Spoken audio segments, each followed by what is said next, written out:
حسبي ربي جل الله ما في قلبي غير الله نور محمد صلى الله لا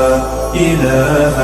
إلا الله. أعوذ بالله من الشيطان الرجيم.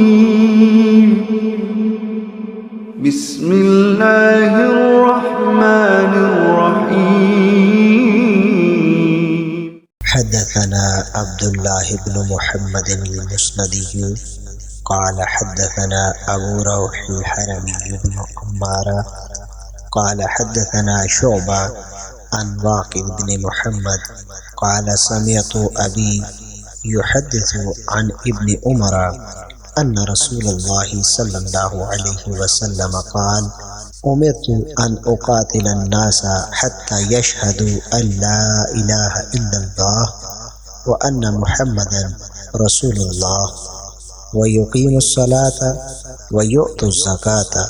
فإذا فعلوا ذلك عصموا مني دماءهم وأموالهم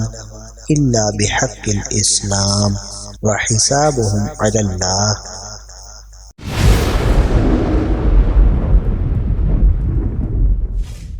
عبداللہ بن محمد مسندی، ابو روح حرمی بن عمارہ،